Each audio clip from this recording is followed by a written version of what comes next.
"Execute the son of a bitch," she shouted. Once Peter arrived and talked to her, she understood. The medics had tried, but it was over. Peter explained. His lips moved, but she couldn't hear the words. He was too calm, she thought, her mind ferocious, too calm. She wanted her husband to bludgeon Landreaux to death. She saw it clearly. Though she was a small, closed-up woman who had never done harm in her life, she wanted blood everlasting. Her 10-year-old daughter had been ill that morning, stayed home from school. Still feverish, she came down the stairs and crept into the room. Her mother disliked it when she and her brother made a mess, threw his toys in heaps, dumped them all out of the toy box. Quietly, the daughter took the toys out of the box and laid them here and there. Her mother saw them and knelt down suddenly, put the toys away. She spoke harshly to her daughter. "Can you not make a mess? Is it in you to not make a mess?" When the toys were back in, she started screaming again. The daughter took the toys out. The mother slammed them into the toy box.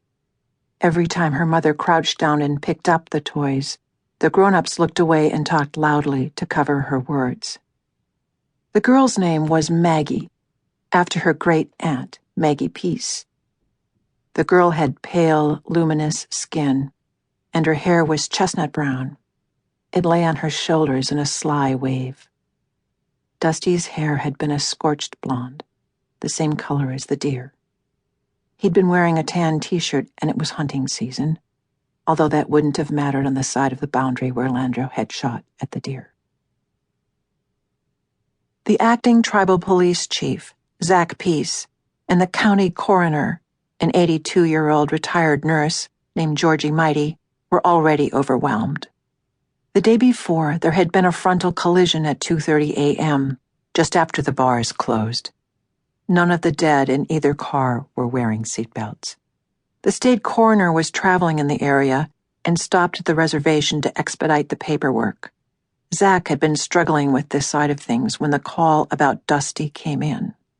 He paused to put his head on the desk before he called Georgie, who would persuade the coroner to stay a few more hours and examine the child so that the family could have an immediate funeral. Now Zach had to call Emmeline. As cousins, they'd grown up together. He was trying to hold his tears back. He was too young for his job and anyway too good-hearted to be a tribal cop. He'd come over later on, he said. So Emmeline knew about it while her children were still at school. She'd come home to meet them. Emmeline stepped to the door and watched her older children get off the bus. They walked toward the house with their heads down, hands flapping at the grasses as they crossed the ditch, and she knew they had also heard. Hollis, who'd lived with them since he was little, Snow, Josette, Willard. Nobody on the reservation gets a name like Willard and doesn't pick up a nickname, so Willard was Coochie. Now her youngest boy was stumbling down to meet them. LaRose. He was the same age as Nola's boy. She and Nola had been pregnant at the same time, but Emmeline had gone to the Indian Health Service hospital. 3 months had passed before she'd met Nola's baby. But the two boys, cousins, had played together. Emmeline put out sandwiches, heated the meat soup. "What happens now?" said Snow, quietly watching her. Emmeline's face was filling again with tears. Her forehead was raw.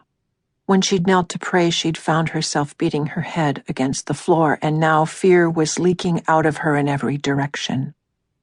"I don't know," she said.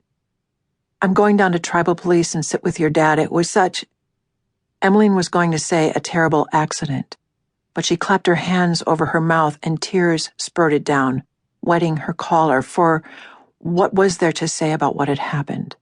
An unsayable thing. And Emmeline did not know how she or Landreaux or anyone, especially Nola, was going to go on living. Minute by minute, a day passed. 2.